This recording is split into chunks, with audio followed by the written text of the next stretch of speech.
Seguimos en Leña Savioli, en esta última edición ya del mes de julio, que rápido se nos ha ido el año, y vamos a charlar ahora de uno de los temas que está en agenda. Para los próximos meses seguramente se va a comenzar a debatir en Cámara de Diputados y Senadores de la Nación. Estoy hablando de un proyecto de la baja edad de punibilidad, un proyecto que impulsa el ministro de Justicia Mariano Cunio Libarona, que tiene la venia, el acompañamiento de la ministra de Seguridad Patricia Bullrich, por supuesto el presidente Javier Milei. Y para charlar de ese tema hemos convocado a un especialista. Está con nosotros Alejandro Ocio, doctor en Derecho Penal, además trabajando en el área de Derechos Humanos de la provincia. ¿Cómo andas, Alejandro? Gracias por venir. ¿Qué tal? Muy buenos días. Gracias a ustedes por la invitación. Director general. Me había olvidado el cargo exacto. ¿Está bien? ¿Dije bien? Sí, pero soy docente e investigador de la universidad, eso bien. Quizás mejor. Perfecto. Bueno, Alejandro, no es un tema nuevo. No. Es un tema que aparece en agenda. No quiero decir cuando hay un gobierno de derecha, pero sí en momento de elecciones. Generalmente es un tema que se toca cuando hay algún hecho que conmociona quizá a la sociedad porque es perpetrado por un menor. Recuerdo que no hace mucho sucedió un homicidio en Rosario que perpetrado por un menor, no recuerdo la edad, 14, 16 años, y esto vuelve a la agenda y aparece la baja edad de punibilidad, que no se termina de concretar, pero siempre está dando vueltas. ¿Le ves algo diferente a las anteriores intenciones a esta del gobierno nacional ahora? No, la verdad es que no hay mucho de novedad en el proyecto de este gobierno. Es bastante parecido al del 2017 que intentó también el gobierno de Macri. Contiene, si bien lo que encandila es la baja en la edad de punibilidad, en el artículo primero, ¿no?, que pretende que se baje de 16 a 13 años. Pero lo cierto es que sí, y eso podría ser quizá una diferencia con el anterior, es bastante más regresivo en todo el resto de la normativa. Porque incluso no solo es regresivo a la ley vigente actual a nivel nacional, que es una ley firmada por Videla, ¿no?, que ya eso nos da la pauta del tinte de la ley, sino incluso hasta el Código Penal del 21. Porque aquí se permite penas máximas de hasta 20 años de prisión para personas de 13 años de edad. Se prevé un sistema normativo que no termina de distinguir las personas adultas de las personas menores de edad, pero tampoco de quienes hayan cometido el delito o siquiera no se haya aprobado que cometieron el delito, porque se habilita la internación por esas cuestiones, incluso la internación en contra de lo estipulado en la Ley de Salud Mental, poder alojar a menores de edad en establecimientos para adultos, aunque dice una especie de separación, pero eso no está ni siquiera permitido actualmente. Y si bien disfraza en algún momento de programas de justicia, de mediación o de conciliación, lo cierto es que no prohíbe el juicio abreviado y permite responsabilizar, ya te digo, tanto en lo penal como en lo que antiguamente se llamaba tutelar, de modo incluso más avasallante la Convención de los Derechos del Niño que la legislación actual. Alejandro, es bastante dispar en la región y en el mundo la edad de punibilidad. En Argentina en este momento ubicada en los 16 años. ¿Qué recomiendan los organismos internacionales? Porque si uno se va a Brasil, se va a Chile, países cercanos, Uruguay, tienen otra edad. Sí, a veces se suele hablar de la edad, técnicamente se llama edad mínima de responsabilidad penal, así se llama en la Convención de los Derechos del Niño, como si fuera solo un dato aislado, ¿no? Y lo cierto es que los organismos internacionales, y UNICEF en particular, acaba de publicar un posicionamiento UNICEF regional y por supuesto para la República Argentina, que la analiza en función de la participación de niños y adolescentes en delitos graves y en particular de la tasa de homicidio, ¿no?, de cada país. Y allí, paradójicamente, a lo que por ahí se mediatiza o se pregona cuando aparecen este tipo de leyes, los países que más baja tienen la edad de punibilidad en nuestra región Latinoamérica son los que mayor tasa de homicidios con participación de adolescentes tienen, ¿no? Que pareciera que el mensaje es el contrario, ¿no? Bajamos la edad de punibilidad y vamos a bajar la tasa de homicidios en el país y la participación de adolescentes en esos lugares. Pero esa diferencia es enorme. En Argentina, por ejemplo, que tenemos la edad fijada a los 16 años, la tasa de homicidios general es del 4% y la participación de adolescentes es del 0,1%. Sin embargo, en Uruguay, que está como a mitad de tabla, con la edad de punibilidad a los 14 años, tiene una tasa de 10 de homicidio por cada 100.000 habitantes, y México o Brasil, que son dentro del abanico de países que más baja tienen la edad de punibilidad, los 12 años, superan los 20, 22, 23 homicidios cada 100.000 habitantes, con mayor participación de adolescentes que nosotros. Pero además, sacando los homicidios, ¿no? o los delitos graves, en general la participación de adolescentes punibles en nuestro país ha bajado en los últimos 5 años en los informes de la CENAF, ¿no? El propio organismo oficial que lleva las estadísticas, en el mismo gobierno que presenta bajar la edad de punibilidad. Y ha bajado del 12% al 7%. Y la participación de adolescentes no punibles no llega al 2%. Claro. Por lo tanto, también fácticamente no se daría el resultado que pregonan desde la fundamentación de este tipo de leyes. Si tiene alguna incidencia en términos de seguridad ciudadana va a ser totalmente ínfima, y lo que dice UNICEF en este informe que acaba de presentar es que quienes habilitan por mayor tiempo y a menor edad la privación de la libertad generan en 2 o 3 años el aumento de la reincidencia o la reiterancia delictiva, ¿no? Claro, o sea que se produce el efecto contrario de acuerdo a los estudios que hay en la región, ¿no? ¿Y qué se puede decir, Alejandro, del rol del Estado en general? Porque digo, a ver, leía un colega tuyo, un abogado en Derecho Penal, hablando del tema y decía, el Estado no está en quizá 12, 13, 14 años de la vida de un adolescente, no está presente a través de ningún programa de educación, no está presente a través de ningún otro tipo de programa, pero sí aparece por primera vez en la vida para castigarlo. Claro. Digo, es una suerte de un Estado, fomentar esto, la baja punibilidad es una suerte de un Estado totalmente ausente que solamente tiene esta condición de rector.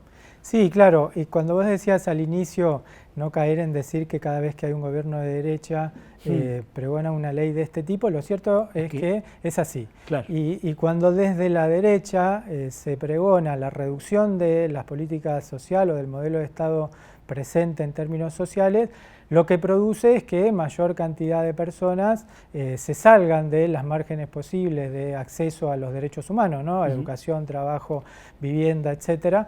Y eso produce en la minoría un impacto que es exponencial, ¿no? Las víctimas o la mayor cantidad de víctimas de esos sistemas son los niños, niñas y adolescentes. También en la otra parte de la época etaria, ¿no?, de las personas, los adultos mayores, quienes también sufren las consecuencias de estas políticas sociales de reducción del Estado.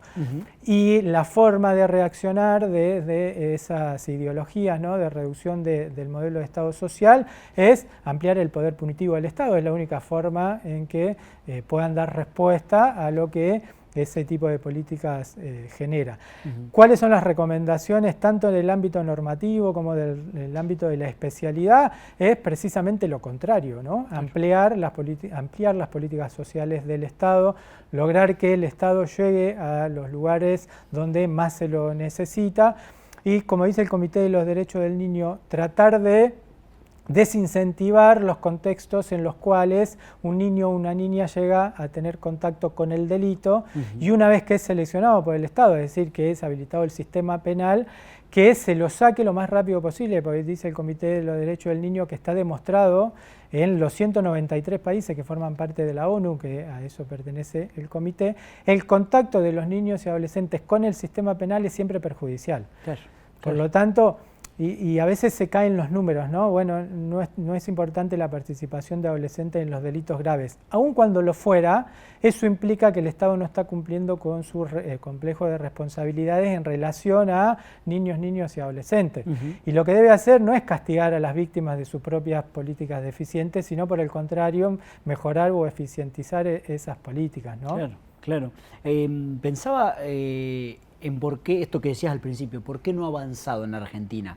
A pesar de varios intentos, a pesar de que hoy gobierna la derecha, está bien, van pocos meses de gobierno, está intentando avanzar, pero hay algo que no ha prosperado.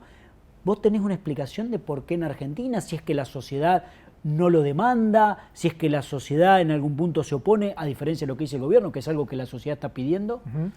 Bueno, hay varias posibles respuestas, ¿no? Yo creo que mucho ha tenido que ver la militancia social y de las organizaciones con especialidad en la temática, de organismos como UNICEF o como la Corte Interamericana de Derechos Humanos o como el propio Comité de los Derechos del Niño, donde tenemos una representante, la doctora Maribelov actualmente, y en la edición anterior Luis Pedernera Reina, el uruguayo que vino a disertar en el Congreso de la Nación cuando se discutió el proyecto anterior. Pero mucho también tiene que ver con que en Argentina no es una problemática de índole federal, no es una problemática nacional. Aquí hay algunas cuestiones problemáticas en el conurbano bonaerense o cerca del AMBA, en algún lugar de Rosario y en algún lugar de Córdoba, pero cuando uno amplía la mirada y va provincia por provincia, no es un problema la adolescencia no punible en la participación de los delitos y en la seguridad pública o callejera, ¿no? O ciudadana, y por lo tanto eso no genera una alarma federal, ¿no? Más allá de lo rimbombante de la mediatización por parte de los medios hegemónicos o porteñocéntricos, ¿no? Pero no es un problema de índole federal, y cuando uno ve los números en cada provincia, ve que no está representado ni siquiera ínfimamente. Por darte un ejemplo, en La Pampa no hay personas privadas de la libertad por haber cometido delitos en edad no punible o en edad punible siquiera, ¿no?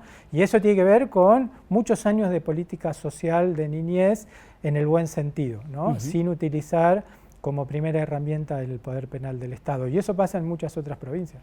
Es algo que a futuro siempre va a generar debate, digo, es algo que en los países de la región también se da, más allá de esto que decíamos, de la disparidad de la edad de punibilidad en Chile, Brasil, Uruguay y demás. ¿Es algo que vos ves que se va a profundizar este debate, que se va a seguir dando? Sí, la profundidad siempre es más o menos la misma, ¿no?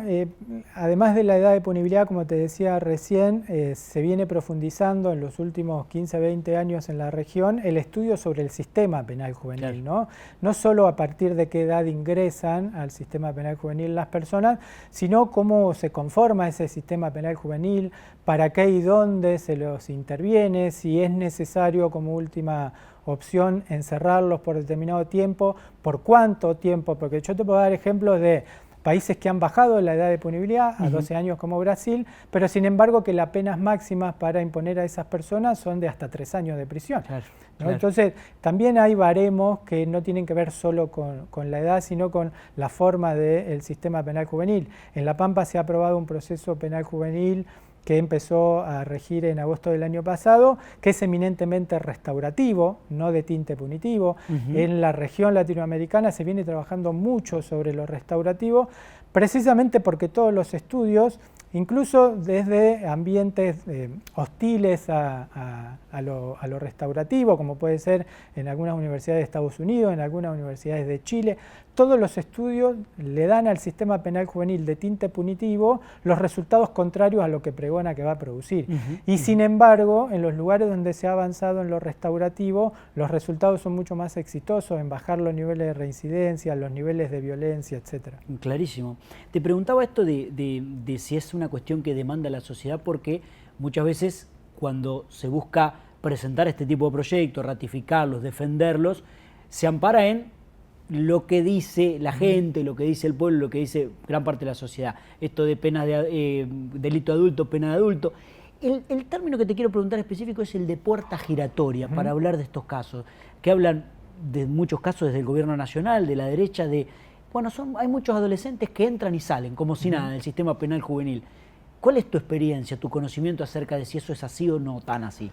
Bueno, lo que indica el sistema penal o las estadísticas del sistema penal, tanto en Argentina como en el resto de la región, es precisamente lo contrario. De hecho, hay un grupo de investigadoras argentinas comandadas por Alcira Daroqui que escribió un libro que se llama Sujeto de Castigo, y ellos ahí incluyen estudios etnológicos de la región y de Argentina en particular, y le denominan, en vez de puerta giratoria, dicen la cadena de sujeción punitiva, para demostrar precisamente lo contrario, que una vez que una persona menor de edad ha ingresado al sistema penal, le cuesta muchísimo salir o no sale nunca, precisamente porque un eslabón detrás de otro, la selección de la policía, la selección por parte o la estigmatización en la comunidad, la asunción de roles estereotipados, lo va incluyendo cada vez más en un rol social que se pone frente al poder penal penal del Estado y que es seleccionable con mayor facilidad en lo sucesivo.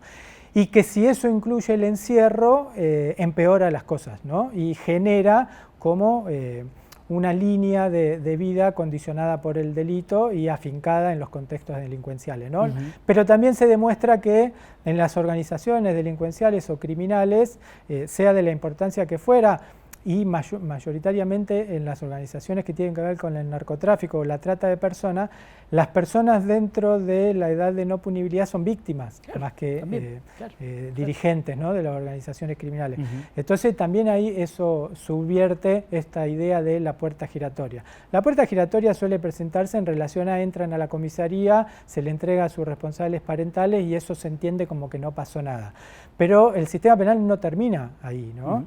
El sistema penal continúa ese proceso, sea en lo judicial, sea en lo tutelar, en las provincias que todavía no sean adecuadas a la convención, entre ellas la nación, ¿no?, el procedimiento nacional, y eso después produce consecuencias, por más que en el mismo día o en lo inmediato las personas no lo perciban.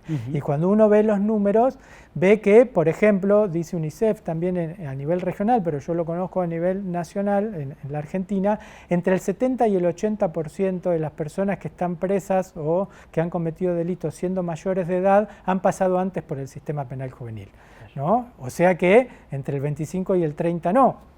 Háblame de puerta giratoria. Claro, no se termina de desprender una persona, no termina de salir de ese círculo.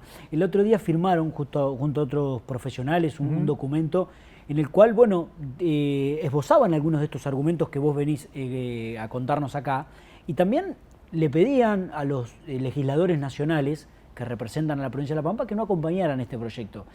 ¿Le ves, a diferencia de años anteriores, una posibilidad mayor de que se concrete, de que salga este proyecto? No sé si de que salga o que salga en las condiciones en las que ingresó, porque puede ser que después ya hay otros proyectos también, hay proyectos de otras facciones políticas que prevén en vez de la edad de punibilidad a los 13 a los 14, que hacen algunos ajustes en el sistema penal nacional para que no sea tan elocuente el incumplimiento, ¿no?, con los mandatos del Comité de los Derechos del Niño o de la Convención. Entonces, a mí lo que me parece, y hablando con otros especialistas también del área de la Asociación Pensamiento Penal en el área niñez, que hay representantes de todas las provincias, lo que vemos más o menos es que quizás no este proyecto, pero se teme un posible consenso o un avance de algún otro proyecto que no sea tan restrictivo como este, pero que se quede a medias y que no mejore el estado de cosas, ¿no? El tema es que después de esas cifras que vos recién nos mencionabas acá, cuestan que impacten en la opinión pública, o al menos en mi sensación, no sé si vos compartís, que por ahí se carga demasiado el foco sobre un hecho que vincula o que está relacionado con un joven que cometió un homicidio, por ejemplo, este caso que mencionábamos de Rosario, pero después todo esto que vos contabas, de la puerta giratoria es un verso, cómo funciona la baja de punibilidad en el resto de los países, y eso como que no termina de hacer mella. Yo no me termino de explicar por qué, digo, qué sé yo, por qué cuesta dar vuelta a ese discurso. ¿Vos te acercás de alguna manera a esa respuesta? Sí, mira, hay una categoría en criminología que se llama criminología mediática, ¿no? Y que tiene que ver con construir desde determinados medios de comunicación en nuestro país hegemónicos, que no incluye solo la televisión, ¿no? Hoy hay un protagonismo de las redes sociales muy grande, incluso con participación directa de algunos funcionarios públicos que generan esta impronta, y que tiene que ver con construir una necesidad que no siempre se refleja en los datos estadísticos, ¿no? Esto de la necesidad de bajar la edad de punibilidad para mejorar los índices de seguridad ciudadana no se reflejan en la realidad. Cuando uno va a las estadísticas y cuando uno va a las estadísticas más finas, ve que son algunas cuestiones problemáticas bien focalizadas. Y lo nuestro es un Estado federal, solo que muchas veces no se dice, y pareciera que cuando hay un problema en algún lugar del AMBA es un problema de alcance nacional, ¿no? Nosotros, o al menos yo cuando suelo escribir sobre estas cuestiones, hablo del porteñocentrismo, que es muy común en la normativa de índole penal, ¿no? De hecho, si uno revisa las reformas penales a lo largo de los últimos 10, 15 años, la mayoría de las reformas penales tienen este dato que nacionalizan un problema que es focalizado, ¿no? Solo que en vez de abordarlo desde ese lugar, crean mediáticamente una necesidad de ampliar el poder punitivo utilizando varias estrategias, ¿no? Con una víctima testigo, como pasó en su momento con Bloomberg, con algún hecho puntual que genere una incidencia moral, ¿no?, a partir de los medios de comunicación, o diciendo que existen estadísticas que en realidad no dicen lo que ellos dicen que dicen, ¿no? Hace poquito me contaba, ya cierro con esto, hace poquito me contaba una persona, una encuestadora, que habían hecho una encuesta en la previa de las elecciones en La Pampa, en un pueblo muy chico de la provincia, y uno de los principales reclamos para el intendente de esa localidad era que colocara cámaras de seguridad, y no había pasado nada. Claro. Era una sensación por lo que se veía en la televisión, por lo que se leía en los diarios, escuchaba en la radio. Me impactó porque era un pueblo verdaderamente muy chico de la provincia y que no tenía problemas de inseguridad. Cierro con esto, retomando lo que te preguntaba anteriormente, está solicitada esta carta que firmaron, este documento.